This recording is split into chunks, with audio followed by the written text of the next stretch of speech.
In this video, we will discuss the Data Packages tool. Data packages are a collection of digital files that have been created for use during a mission. They can include images, overlays, PDFs, Office files, and other limited file types. Data packages are created on a device or computer and then either sent directly to a recipient, group, or posted directly on an ATAK server. Users will need to be connected to a network. Also, a connection to a ATAK server if users wish to upload or download data packages stored on this server. In the Additional Items menu, scroll down and tap on the Data Package tool. Here, the user may select from existing data packages, choose to create a new data package, import a data package, send a data package, and delete data packages. When creating a data package, users must have prepared a route, place markers on the map, and draw shapes that pertain to the operational objectives. The user can then add these files into the creation of the data package. In addition to map items, external files from the SD card may also be included in the data package, such as pictures and documents. Tap Create a New Data Package, denoted by the circle with a plus sign.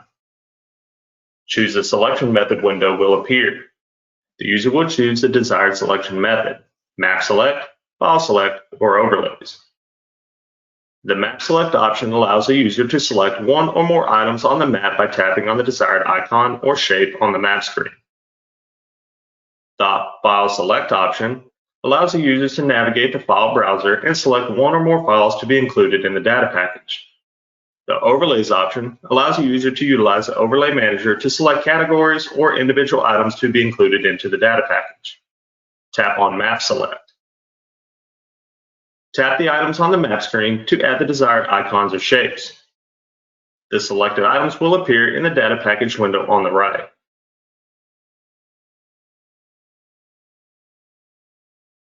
Tap Done, located in the top right of the data package window, when finished adding items.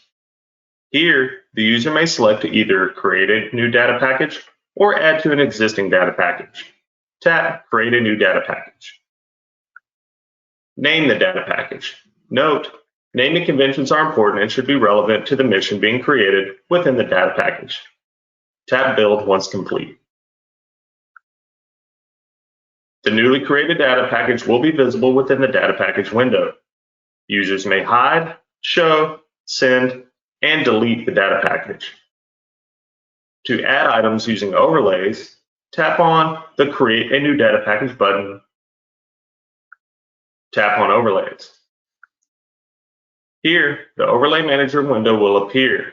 The user may select the desired items within.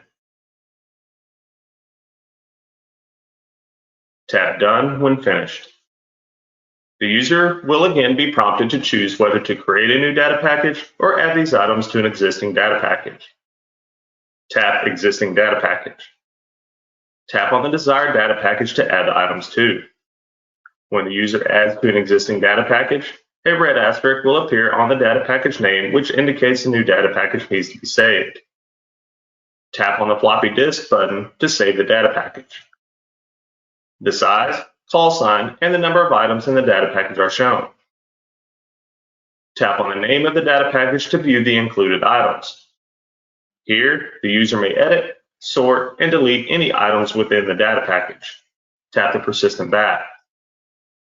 Tap the Send button in the Data Package tool to open a list of options for sending the data package to include Contact, ATAK Server, Data Sync, or choose Application. Tap Contact. Here, the user may select the desired contact or groups to send the data package to. Once selected, tap Send, located in the bottom left of the screen. To import a data package, tap the Import button. Here, the user will select the desired ATAK server in which to import from. A list of available data packages will appear. To easily locate the specific data package, tap the Search button and begin typing the name or keyword of the desired data package. Select the desired data package and tap Download. The imported data package will now appear in the Data Package tool. Tap the persistent back. Tap the Delete button in the Data Package tool. The user will be prompted to remove contents or leave contents of the data package on the map interface. Note, each time a user updates a data package with changes, the data package needs to be sent to all required users or TAK server again to apply those updated across the network. This concludes the data package tool.